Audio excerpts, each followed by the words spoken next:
Euge Ionesco, I would like to comment some of the important issues regarding the major character of the play, The Rhinoceros by Euge Ionesco. The first character that I have chosen to discuss in the play is the one of the male characters, that is Berenza. And what is important about this character, that Berenza features in many plays of Ionesco. He first appeared in Astole in the Year, he then appeared in the Exit the King, and finally he appeared in the Rhinoceros. And if you say, then the character of the Verenza was first created around 1950. So it was created something a decade ago. But still, Mr. Ionesco was continuing with the same character, Verenza. So we can call him that he is a serial character who features in many plays of Ionesco. The second important thing about the character of Verenza, that Verenza is a semi-autobiographical character. Why? There are some four issues for which we will call him that he is a semi-autobiographical character. Why semi-autobiographical character? Meaning we will come across many such similarities between Verenza and the playwright. Meaning Ionesco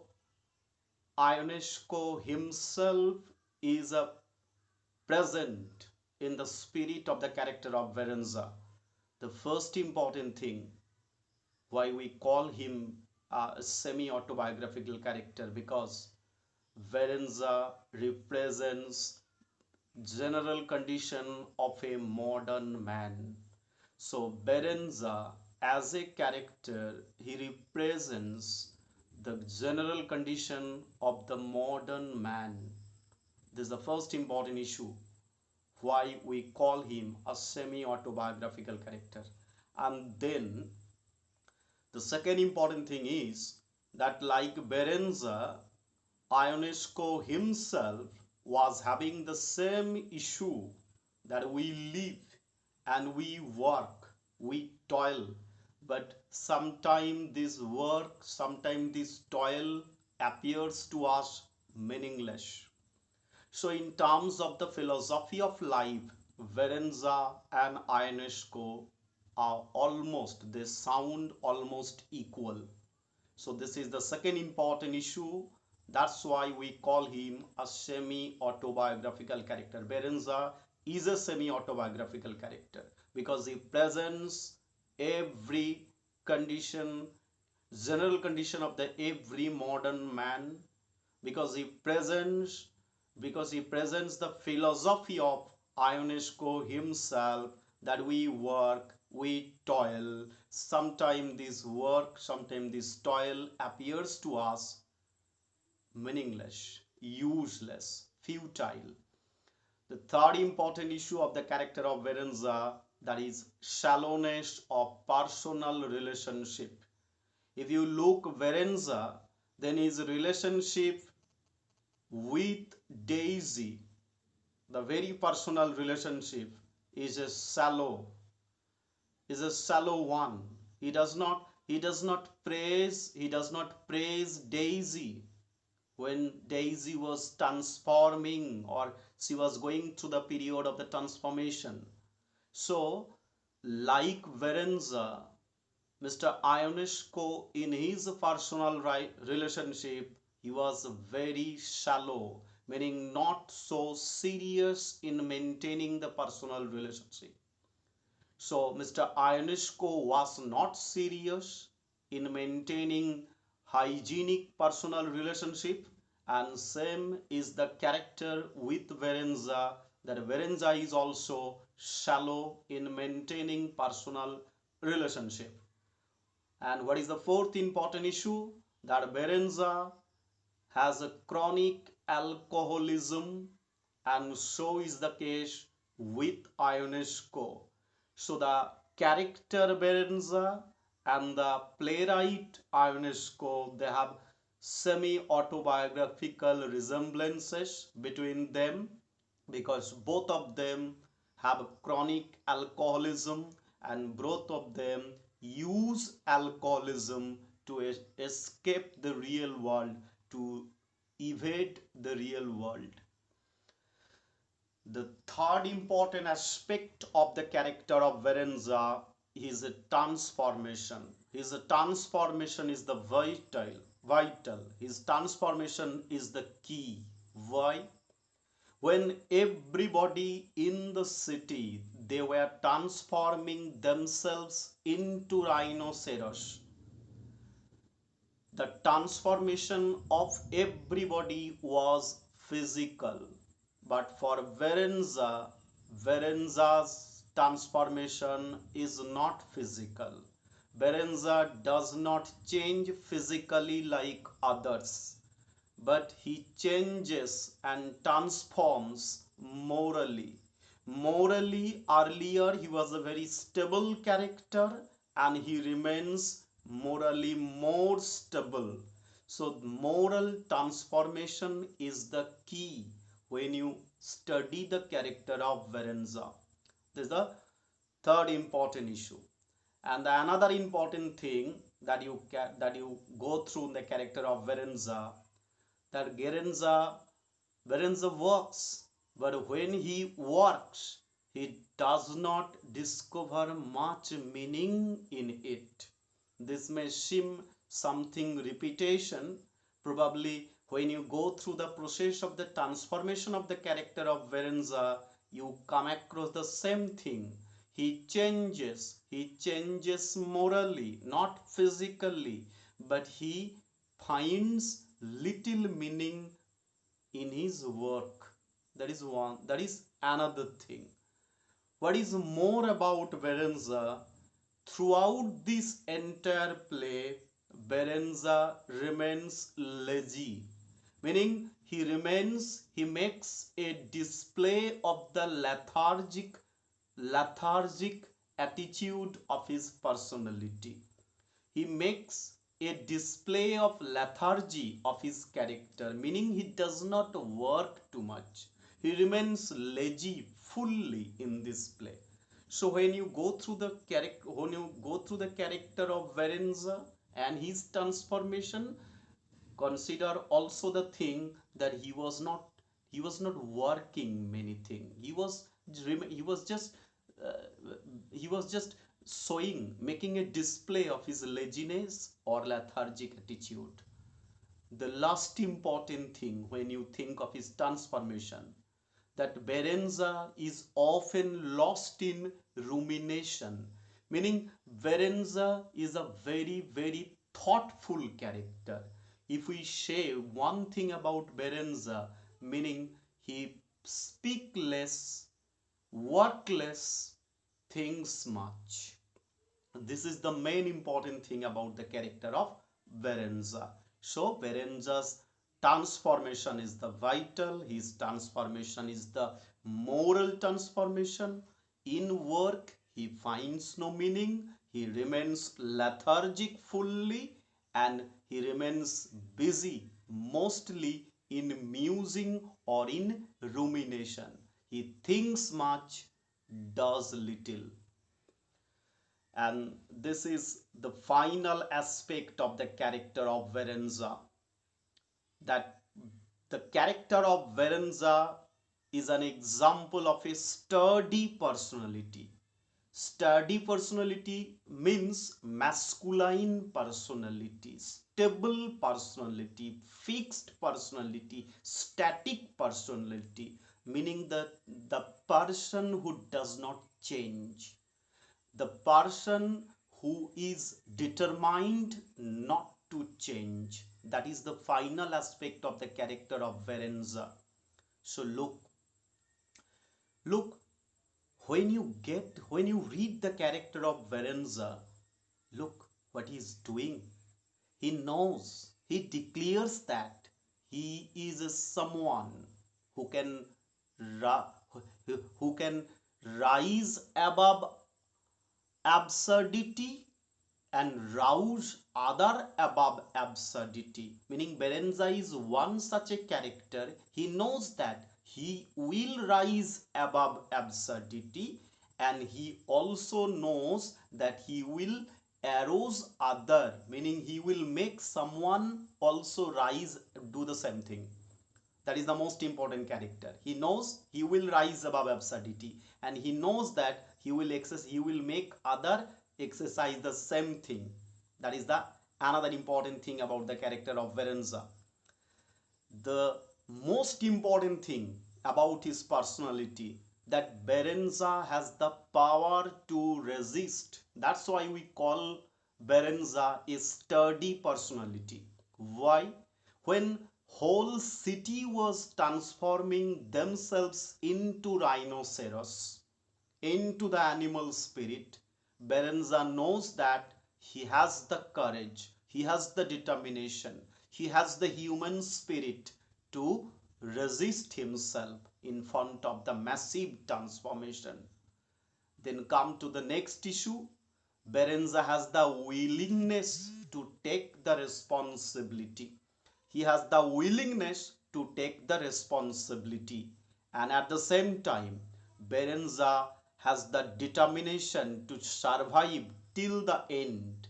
In the play, in the original play, Berenza's last speech is, I will see the end, I will wait the end. So Berenza has the willingness to take responsibility, and he has the determination to survive till the last. Okay, this is going to be the final issue about the character of Berenza. In fact, I'm digging almost deeper, that when you see the character of Berenza, Berenza experiences the flashes of deeper humanity. Meaning Berenza is someone who experiences the fragments of deeper human aspect in relationship. For example, for example, his willingness to love Daisy. Berenza loves Daisy, and he has the will to continue the same. So this is the one important issue where Berenza realizes, experiences the deeper human issue in relationship. This is the one thing. The second important thing is his willingness for emotional contact. Berenza never even dreams of losing his emotional contact with his friends or with his Daisy. So this is the two willingness, the willingness to love or the willingness to remain in contact. These are the two important issues where you come to feel the thing that Berenza has the moment to experience the flashes of a human issue, meaning how valuable is the human relationship or humanity. Berenza experiences the flash of it, the sparks of it. Then another thing, Berenza remains indifferent to life. Berenza's, if you say one flaw in the character of this Berenza, then he remains indifferent to life. Meaning he does not expect much from life, but he has the courage and the determination to wait till the end. The last important thing about Berenza gradually realizes the absurdity of life. On the whole, in fact, above everything, Ionesco was writing an absurd theater, like Samuel Beckett in Waiting for Godot. What Mr. Beckett was doing in Godot, Ionesco is also doing the same thing. In fact, the existential dilemma, probably almost in the end of the play, Berenza somehow comes out of this existential dilemma. He overcomes the absurdity of life. Then I have chosen one female character of this play, and that is Daisy. Daisy's first identity is that Daisy is Berenger's lady love. And just look at the thing. The first important issue about Daisy, that Daisy loves Berenger very much, and Berenger is the only interest for Daisy, meaning Daisy has the only interest in life, that is a man, that is Berenger. That is the one aspect of the character of Daisy. Come to the second.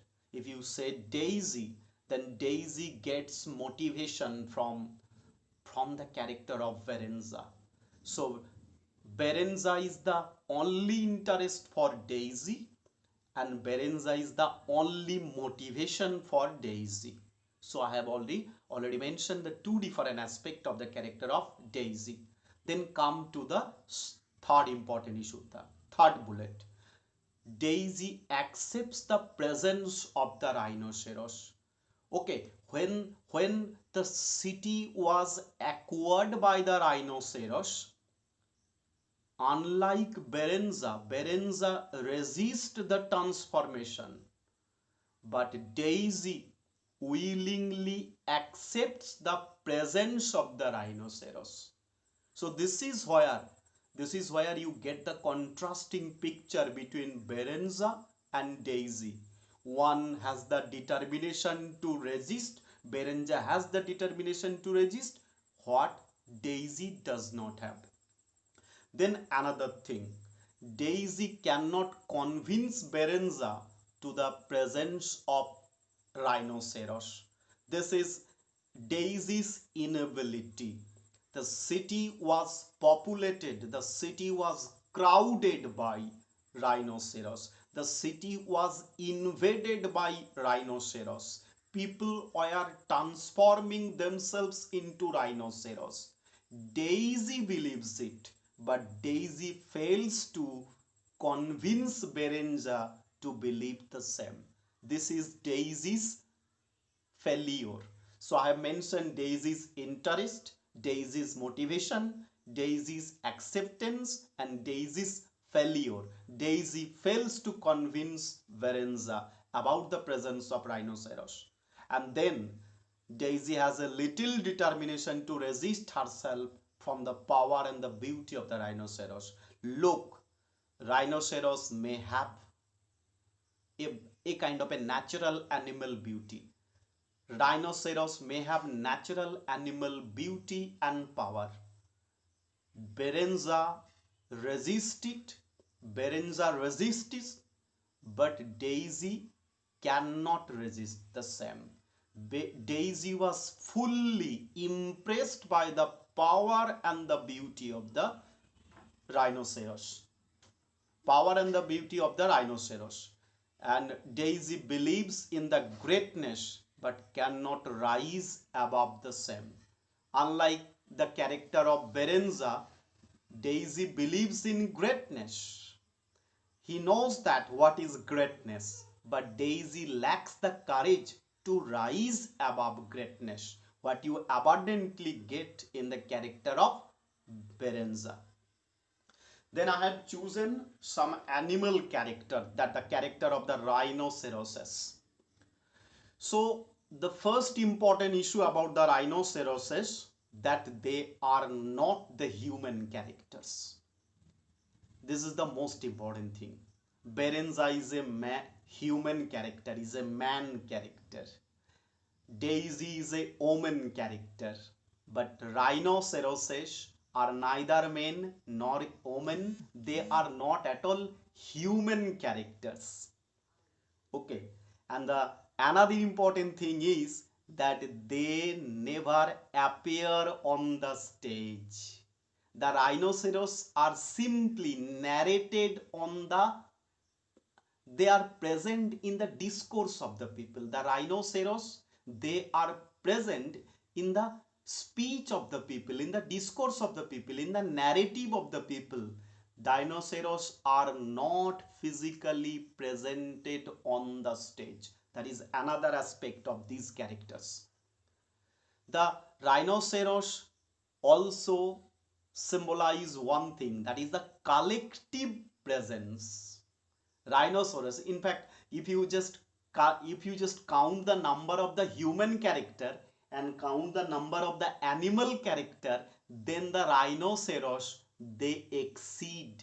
So the rhinoceroses, they together symbolize a kind of a collective presence that dominates the entire play. Another thing about the rhinoceroses, the rhinoceroses present the human capacity for violence. Don't mistake the don't mistake the rhinoceroses as a ferocious animal in this play, especially. In fact, these these creatures are the representative of human capacity for violence that can erupt when occasion comes, that can transform itself into a savagery when situation comes. So the rhinoceroses, they represent human capacity for violence, human capacity for savagery when situation allows, when situation permits. The rhinoceros also, their togetherness, their collective presence, they can remind the Nazi regime in Europe. Just imagine the fascism or the Nazism in Italy and Germany. Okay, the fascism and the Nazism of Germany, the mass invasion, the mass violence, and the mass transformation. So the collective presence of the rhinoceroses, they may remind the Nazi regime of Europe. Another thing is that the rhinoceroses, they form a kind of a faceless mass. They represent they represents the collectiveness without any face. Just imagine, who is the rhinoceros? You cannot remember the face of one. So they represent the collectiveness without a face. That is the most important issue about this character of the rhinoceros. The last important thing about the characters of rhinoceros is that they take on individual character. Just imagine a moment I have cited here. Just when Mr. Wolf was transformed into a rhinoceros, he meets his wife, Mrs. Wolf, and his behavior towards his wife was softer. Meaning, Mr. Wolf, when he was transformed into a rhinoceros, meets Mrs. Wolf, and the behavior of the transformed husband to the original wife was a softer when they were human. As a human, Mr. Wolf was cruel to Mrs. Wolf, but as an animal, he was a softer. So just imagine the transformation of the character of Wolf into rhinoceros. They challenge the issue that the rhinoceroses, they take on the individual character. When you just concentrate